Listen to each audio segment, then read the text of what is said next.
श्री गुरुवे नमः। श्राद्धा सरसविहारिणे नमः। श्री शुक श्याम चरणदासो जयति। श्री सरस निकुंज पीठाधीश्वर आचार्य श्री श्री अलबेली माधुरी शरण जी महाराज जी के श्री चरण कमलों में दंडवत प्रणाम। जय जय श्री राधे श्याम। जय जय श्री राधे। प्रस्तुत है डॉक्टर अवध बिहारी लाल कपूर द्वारा रचित ग्रंथ ब्रज के भक्त से श्री कृष्ण प्रसाद दास बाबा जी का चरित्र। श्री कृष्ण प्रसाद दास बाबा जी, पूछरी, काम्यवन। श्री कृष्ण प्रसाद दास बाबा जी ने वृंदावन की मदन मोहन ठौर के श्री नित्यानंद दास बाबा जी से वेश दीक्षा लेने के पश्चात उनसे कहा, कृपा कर उपदेश करें, अब मुझे क्या करना है। नित्यानंद दास बाबा ने कहा, तू तो है नितांत मूर्ख। शास्त्र पाठ, ग्रंथ आलोचना, रस विचारादि तो तेरे बस का है नहीं। यदि कुछ महत सेवा कर सके तो ठीक है, बता कर सकेगा। गुरु वाक्य सुन कृष्ण प्रसाद ने विनय पूर्वक कहा, प्रभु कृपा कर आदेश करें, कहाँ किसकी सेवा कर कृतार्थ हो सकूँगा। सिद्ध बाबा ने कहा, तू राधा रमण मंदिर के सेवायत श्री गल्लू जी महाराज की सेवा कर। उनकी सेवा करने से तुझे अभिष्ट फल की प्राप्ति होगी। गल्लू जी महाराज आचार्य श्री राधा चरण गोस्वामी जी महाराज के पिता थे।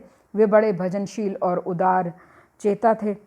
कृष्ण प्रसाद उनके चरणों में जा गिरे। उसी दिन से केवल उनकी नहीं, उनके परिवार के बालक बालिका, दास दासी, पशु पक्षी आदि तक की सेवा में जुट गए। उन्हें उनकी सेवा से इतना भी अवकाश न मिलता कि वे आधे घंटे बैठकर अन्य भजना आदि कर सकें। वे खड़े खड़े केवल 10 बार नाम स्मरण कर लिया करते। उनकी गोद में सब समय कोई बालक बालिका होती जिसका मलमूत्र तक स्वयं परिष्कार करते। 20 वर्ष तक इस प्रकार बड़ी निष्ठा और भक्ति से उन्होंने गुरु आज्ञा का पालन किया। गल्लू जी महाराज के लीला में प्रवेश करने पर भी वे मुक्त पक्षी की भांति घर से बाहर हो लिए। गोस्वामी गण के विशेष अनुरोध से 2-3 वर्ष राधारमण जी के मंदिर के सामने रास चबूतरे के सन्निकट गोपाल जी के मंदिर में रहे और मधुकरी द्वारा जीवन निर्वाह करते रहे। इसके पश्चात वे गोवर्धन में गोविंद कुंड के निकट पूछरी में रहकर भजन करने लगे। अंत में उन्होंने काम्यवन में आसन जमाया और जीवन के शेष क्षण तक वहीं भजन किया। इसमें संदेह नहीं कि गुरु आज्ञा के पालन और महत् पुरुष की सेवा के फलस्वरूप उन्हें अभिष्ट प्राप्ति हुई। अभिष्ट सिद्धि का सबसे बड़ा लक्षण है दैन्य। कृष्ण प्रसाद बाबा का दैन्य अतुलनीय था। वे मार्ग में चलते समय अपने बाएं कंधे पर 8-10 किलो की गुदड़ी रखते थे, जिसका एक सिरा उनके पीछे झाड़ू देता चलता था। उद्देश्य था उनके चरण चिन्ह पृथ्वी पर न रहें और कोई उनकी चरण धूलि न ले सके। उनकी चरण धूलि लेने को लोग लालायित रहते थे, क्योंकि वे उन्हें एक महत के रूप में जानने लगे थे। चरण धूलि तो दूर, उन्हें पहले दंडवत करना भी किसी के लिए संभव न था। वैष्णव मात्र को देखते ही वे स्वयं उसे साष्टांग दंडवत करते हुए पृथ्वी पर पड़ जाते थे और तब तक पड़े रहते थे जब तक आँख से ओझल नहीं हो जाता था या उन्हें अपने हाथ से उठा नहीं देता था। श्राद्धा सरस बिहारी लाल की जय।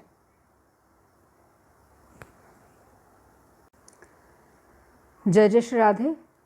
प्रस्तुत है डॉक्टर अवध बिहारी लाल कपूर द्वारा रचित ग्रंथ ब्रज के भक्त से भक्तिमती गोपी माँ का चरित्र।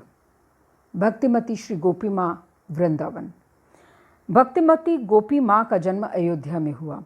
लाहौर में भाटी द्वार कन्या पाठशाला में सिलाई कढ़ाई की अध्यापिका के रूप में उन्होंने नौकरी की। उनका जीवन बड़ा सादा और सात्विक था।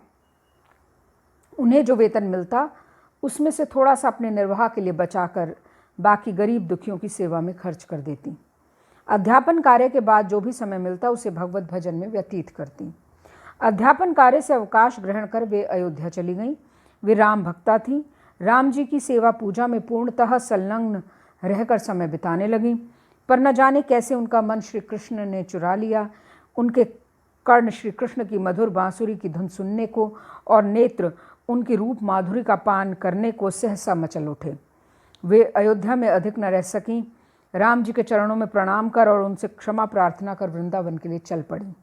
वृंदावन में गोपीनाथ बाजार में 8 आने महीने पर एक कोठरी में रहकर श्याम सुंदर का भजन करने लगी। एक बार उन्हें ज्वर हुआ। बहुत दिन हो गए उससे जूझते, पर उसने पीछा न छोड़ा। वे बहुत दुर्बल हो गईं। उठना बैठना भी दूभर हो गया। उनके पास सेवा के लिए कोई न था। वे श्री कृष्ण को उल्हाना देने लगी, यदि मैं अयोध्या में होती तो मेरे परिवार वाले मेरी सेवा करते।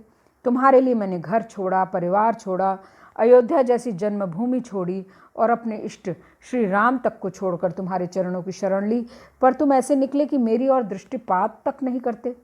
यूँ कहते कहते वे सो गईं। श्री कृष्ण ने स्वप्न में दर्शन देकर अपने हाथ से उन्हें दूध पिलाया और मलाई खिलाई। उनकी आँख खुली तो मलाई का कुछ अंश मुंह में शेष था और दूध का कुल्हड़ पास में पड़ा था। इस घटना के पश्चात भी वे कुछ दिन जीवित रहीं। आज से लगभग 35-36 वर्ष पूर्व उन्हें परम धाम की प्राप्ति हुई। श्री राधा सरस बिहारी लाल की जय।